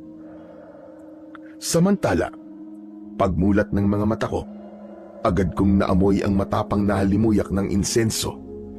Dahan-dahan akong bumangon at napansin kong madilim na ang paligid. Nakita kong ang tanging pinanggagalingan na lamang ng ilaw ay ang isang gasera na nakapwesto sa gitna ng sala. Tapos ang kandila na nakatayo at nakasindi sa harap ng altar. Nakita ko doon si Mang Tiburcio, nakaluhod sa sahig, nananalangin. Nakayuko siya at may sinasambit na mga salitang hindi ko maintindihan. Tahimik lang akong nakatingin sa kanya. Sa altar, may isang maliit na baso na may lamang tubig. Maya-maya pa, biglang napalingon sa akin si Mang Tiburcio. Agad siyang tumayo at kinuha ang baso mula sa altar. Mabuti naman at gising ka na. Handa ka na siguro? Handa? Sisimulan na natin ang panata bilang bagong tagapangalaga ng Apo Kidlat. Kailangan mong inumin ito. Tubig yan na dinasalan upang makayanan ng iyong katawan ang kapangyarihan ng Apo Kidlat. Tumingin ako sa baso. Ang tubig ay parang may maliliit na bula sa ibabaw. Pero habang nakatingin ako, bigla kong naalala ang lamay ng asawa at anak ko. Kung iinumin ko po ba to, ay pwede na po akong umuwi. Hindi ka pwedeng agad-agad na umuwi dahil kailangan mo pang mabasbasan. Bahagi yun ng ritual para sa panata. Ganun ba? Pero tatang baka hinahanap na ako sa amin eh. Iniwan ko ang lamay ng aking asawa at anak. Baka mag-alala ang biyanan ko at si Boying. Hindi ako nakapagpaalam sa kanila eh. Pwede po bang wag na muna ngayon? Babalik na lang ako bukas. Hindi na ito pwedeng ipagpaliban. Ang mga nilalang sa gubat, nagsisimula na silang gumalaw. Kailangan mong mamili sa ngayon. Pamilya mo o ang tungkulin. Natahimik ako bigla. Hindi ko alam kung ano ang isasagot ko. Pero maya-maya pa ay hinanap ko ang presensya ni Paeng. Si Paeng, inihatid ko na siya kanina palabas ng gubat. Huwag ka mag-alala. Ang sabi niya, siya na raw na muna ang bahala sa lamay. Huwag ka na daw mag-alala. Talaga po bang sinabi niya yun? Oo. At sabi pa niya na kung para sa ikaliligtas ng lahat, alam niyang maiintindihan ka ng asawa mo. Tama ang kaibigan ko. Palabiro yun eh. Pero sa oras talaga ng pangangailangan, maaasahan mo. Kung ganun, Tatang, wala na akong dapat na ipag-alala pa. Sige po, gawin na natin. Magaling iyo. Kung ganon, ay inumin mo na yan. Dahan-dahan kong inilapit ang baso sa labi ko.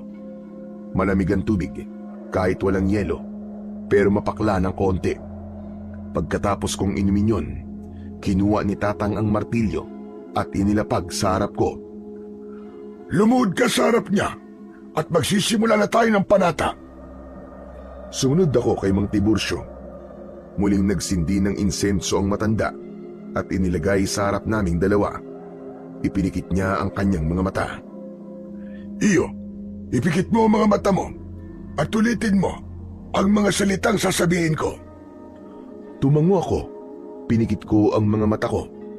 Isa-isa niyang binigkas ang mga salita at inulit ko lahat.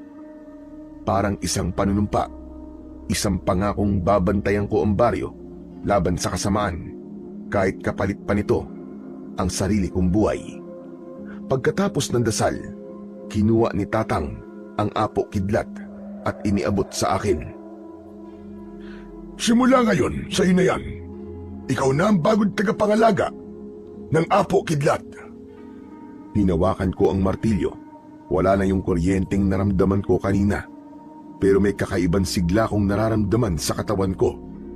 Parang dumoble ang lakas ko at nakaramdam ako ng kakaibang tapang. Ibang klase. Grabe. Grabe tong enerhiyang nararamdaman ko. Parang may biglang sumanib na lakas sa akin. Sumanib na nga sa iyong kapangyarihan niya. Ang lakas na nararamdaman mo ngayon ay galing sa lahat ng naging tagapangalaga. Talaga ho? Maniwala ka sa akin. Ikaw na ang pinakamalakas na taong pwedeng sumagupa sa mga aswang dito sa gubat. At sa mangkukulam na may likha sa kanila. Paano ko nga po pala mapapatay ang hayop na matandang yun?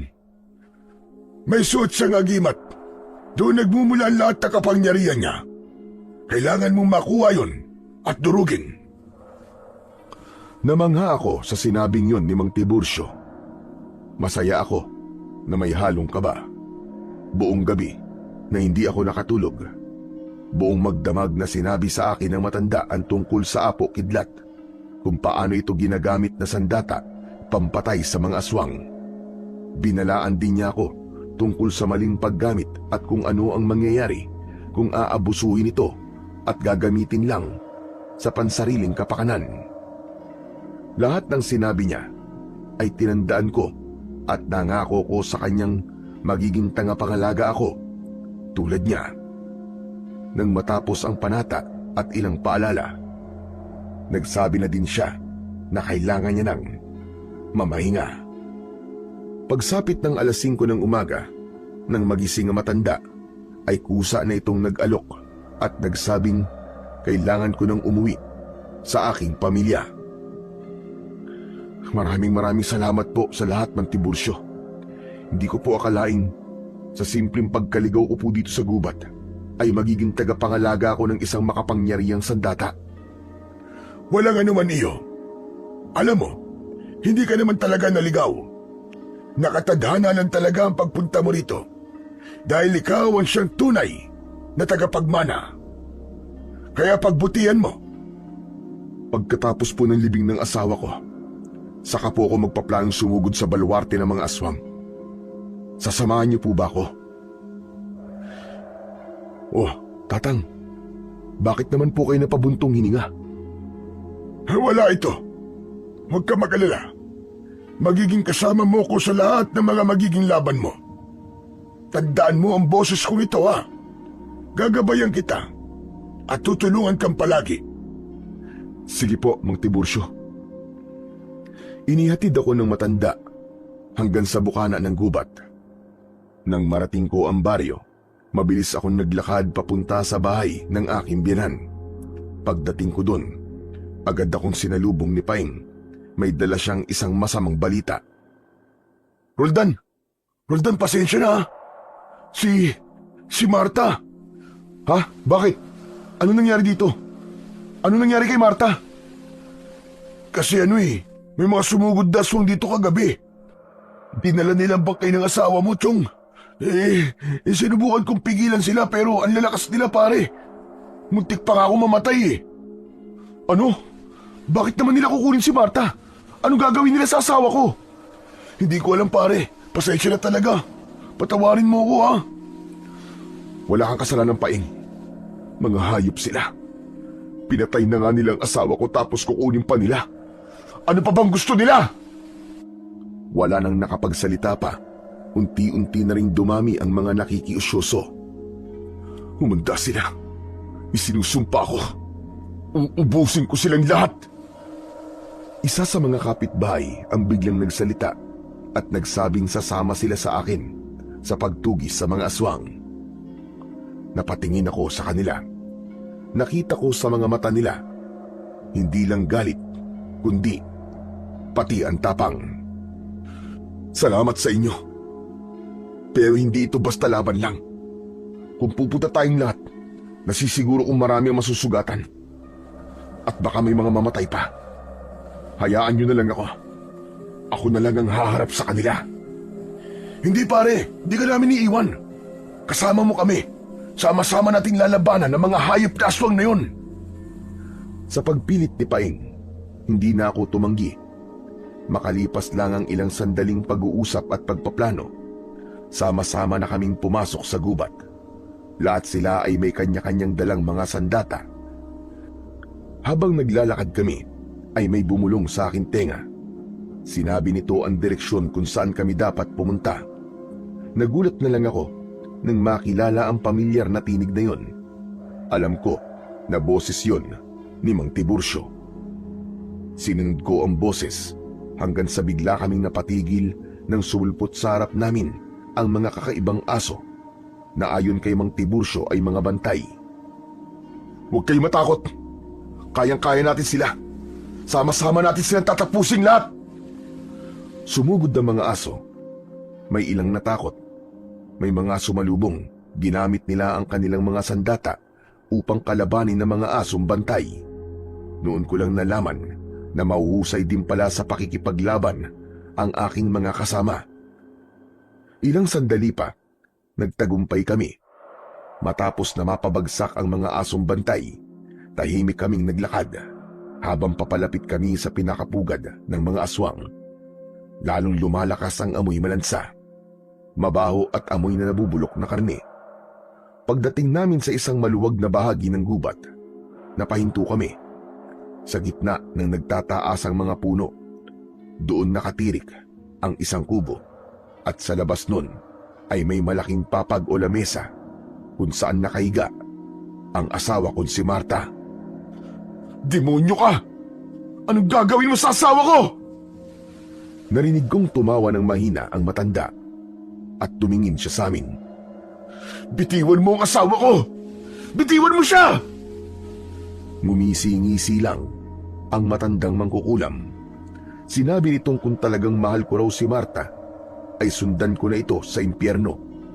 Sa sobrang galit ko, gustong-gusto ko na siyang lapitan, pero pinigilan ako ni Paing. Demonyo ka! Anong gagawin mo sa asawa ko? Narinig kong tumawa siya ng mahina. Tumingin siya sa amin.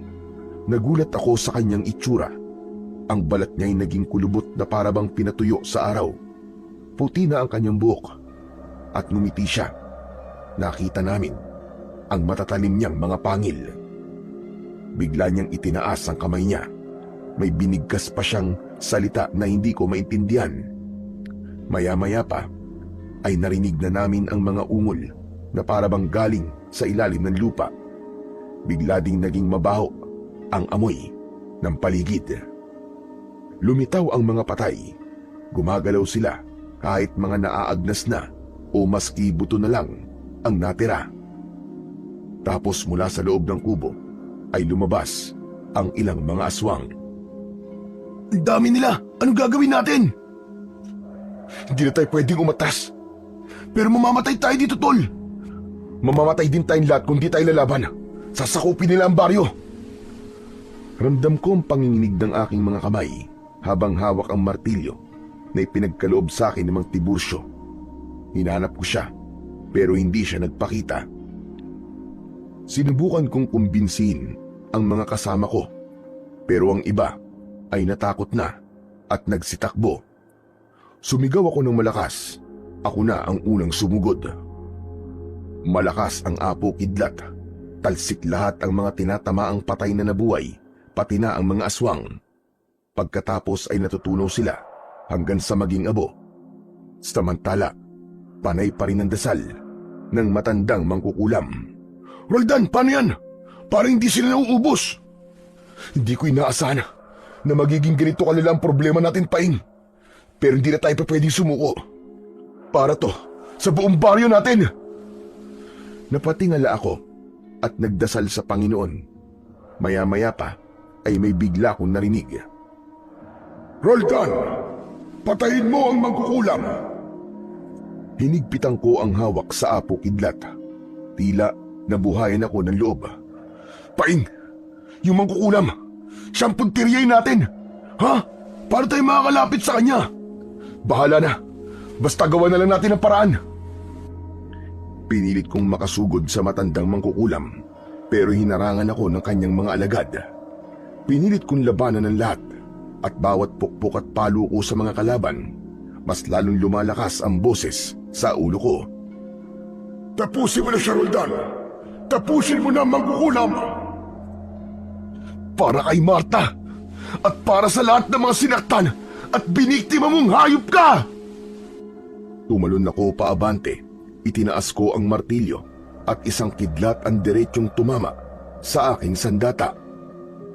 Napigilan ng mga aswang na tila nasilaw. Tumakbo ako ng mabilis. Hindi ko na inisip ang takot. Isa lang ang nasa isip ko ng mga oras na yon. Si Marta. Ang mga anino, pinurtektahan pa rin nila ang kanilang amo. Naramdaman kong malakas ang kanilang presensya. Roldan! Iampas mo sa lupa ang martilyo! Iniampas ko sa lupa ang apo kidlat. Lumabas sa lupa ang kulay ginto, bughaw at puting liwanag. Umungol ng malakas ang lahat ng kanyang mga nilikha. Ang mga anino, unti-unting natunaw sa liwanag. Tumayo ang matandang mangkukulam. Ang mga mata niya naging purong itim. Tapusin mo na, Roldan! Tapusin mo na ang laban! Nanginginig ang mga kamay ko habang hawak ang martilyo. Pero bago ko pa mapagdesisyonan kung ano ang dapat kong gawin, biglang sumugod ang mga kasama ko. Pinatay nila ang matandang lalaki. Nagsisigawan sila sa tuwa matapos mawalan ng buhay ang matandang mangkukulam. Tapos na, Chong! Tapos na! Nagtagumpay tayo! Niyakap ako ni Paing.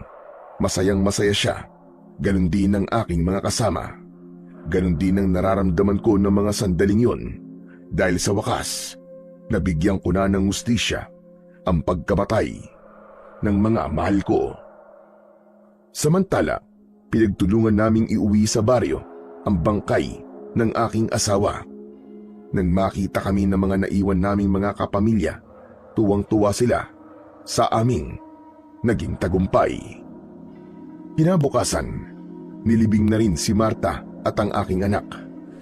Masakit ang pangyayaring yun na tuluyan nang mawawala sa akin ang dalawa sa pinakaimportanting tao sa buhay ko. Pero ganun talaga ang buhay. Kahit masakit, kailangan kong lumaban. Kailangan kong maging matatag, alang-alang sa aking anak na si Boying. Lumipas ang ilang araw. Dinalaw namin ni Paing si Mang Tiborcio. Tahimik ang paligid sa kubo niya. Naglakad na kami papalapit. Pre, ano yun? Ba't ang baho? Anak ng Teting.